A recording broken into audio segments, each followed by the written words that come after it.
میں شادی کے بعد اپنی بیوی کو لیکر ایک نئے گھر میں شفٹ ہو گیا تھا۔ میں اپنی بیوی کے ساتھ ایک خوبصورت اور پرسکون زندگی گزارنا چاہتا تھا۔ میرا نام جمیل اور میری بیوی کا نام فرزانہ تھا۔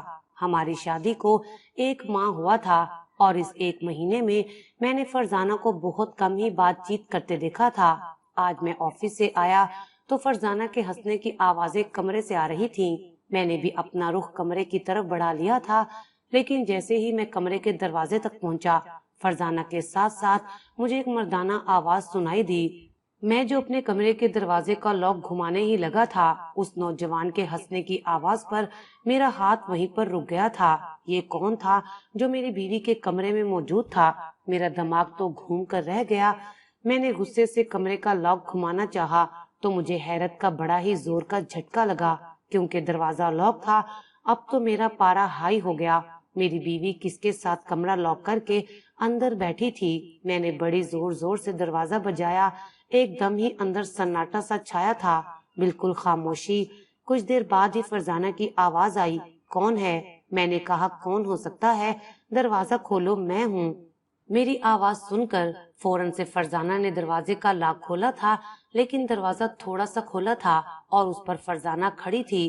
کہنے لگی، آپ اتنی جلدی کیسے آ گئے؟ ابھی تو آپ کے آفس سے واپسی کا وقت نہیں ہوا۔ وہ بے حد گھبرائی ہوئی لگ رہی تھی۔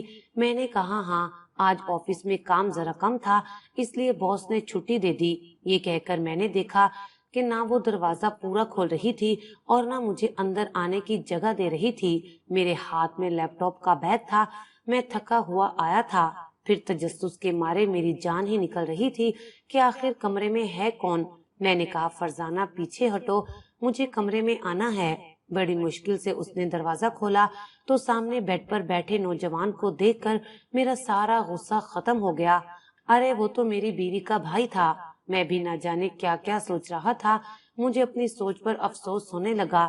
مجھے دیکھ کر وہ بھی گھبرایا ہوا تھا، شاید اس لیے کہ کہیں میں ان مردوں میں سے نہ ہوں جو سسرال میں بیوی کے میکے والوں کو دیکھ کر منہ بنا لیتے ہیں۔ میں نے کہا، ارے سجاد، تم آئے ہوئے ہو۔ میرا لہجہ بالکل نارمل ہو چکا تھا۔ وہ فوراً سے کھڑا ہو کر میری جانب بڑھا اور اپنا ہاتھ مصافحہ کے لیے میری جانب بڑھایا۔ میں اسے خوش ہو کر ملا تھا اور پوچھنے لگا، سجاد، تم کب آئے؟ میرے سوال پر جواب دینے کی بجائے وہ فرزانہ کی جانب دیکھ رہا تھا۔ وہ کہنے لگی، بس ابھی ابھی آیا ہے، آپ کے آنے سے کچھ دیر پہلے۔ میں نے کہا، ٹھیک ہے، اس میں اتنا گھبرانے کی کیا ضرورت ہے؟ پھر میں نے بڑی بے تکلفی سے سجاد کے کندھے پر ہاتھ مارا۔ میں نے کہا، ارے تم میرے بھی بھائی ہو اور یہ تمہاری بہن کا گھر ہے، کیوں پریشان ہو رہے ہو؟ پھر میں نے فرزانہ سے کہا، اپنے بھائی کو کھانا دیا ہے یا نہیں، یا بس باتوں سے ہی اس کا دل بہلا رہی ہو؟ فرزانہ بھی میرے نارمل رویے اور لہجے کو دیکھ کر کچھ مطمئن ہوئی تھی۔ سجاد کا بھی رکا ہوا سانس بحال ہوا تھا۔ میں نے کھانا ان دونوں کے ساتھ ہی کھایا۔ سجاد کھانا کھاتے ہی گھر سے چلا گیا۔ میں نے بیوی سے کہا کہ تمہارا بھائی اگر گھر میں آیا تھا تو وہ چپ چپ کیوں بیٹھا تھا؟ گھر میں تو تمہارے علاوہ اور کوئی نہیں تھا، پھر کمرہ بند کرنے کی کیا ضرورت تھی؟ میں نے یہ بات یوں ہی عام سے انداز میں کہی تھی، لیکن میری بیوی تو یوں پریشان ہوئی کہ جیسے نہ جانے میں نے کیا پوچھ لیا ہو۔ اس کے چہرے کے رنگ اڑ گئے تھے۔ کہنے لگی، میں اور سجاد کمرے میں تھے، پتہ نہیں لاک کیسے لگ گیا، مجھے کچھ یاد نہیں ہے۔ خیر میں چپ کر گیا، کیونکہ اگر سجاد کی جگہ کوئی اور ہوتا، میری بیوی کا کوئی کزن یا کوئی اور رشتے دار، تو شاید میں شک میں مبتلا ہو چکا ہوتا، کیونکہ میری بیوی کی بدحواسی، گھبراہٹ اور ماتھے پر نمودار ہونے والا پسینہ، اس کا بار بار مجھ سے نظر چرانا مجھے شک میں مبتلا کر رہا تھا۔ لیکن میں شک نہیں کر سکتا تھا، کیونکہ سجاد میری بیوی کا بھائی تھا، اور ایک بہن اور بھائی کا رشتہ کتنا پاکیزہ اور مقدس ہوتا ہے، میں اس بات سے اچھی طرح واقف تھا۔ لیکن جب میں اگلے روز آفس سے واپس آیا، تب بھی میرا سالہ سجاد میرے گھر پر موجود تھا اور آج بھی میرا کمرہ بند تھا۔ اب تو یہ روز کا معمول بنتا جا رہا تھا۔ اپنے سالے کا روز روز گھر آنا مجھے پسند نہیں تھا۔ میں نے اسی جھنجٹ کی وجہ سے تو الگ گھر لیا تھا۔ میں نے اپنی بیوی سے کہا کہ یہ سجاد روز کیوں ہمارے گھر آتا ہے؟ میرے کہنے پر وہ پریشان ہو گئی اور کہنے لگی، شادی سے پہلے ہم دونوں کا وقت ایک ساتھ ہی گزرتا تھا،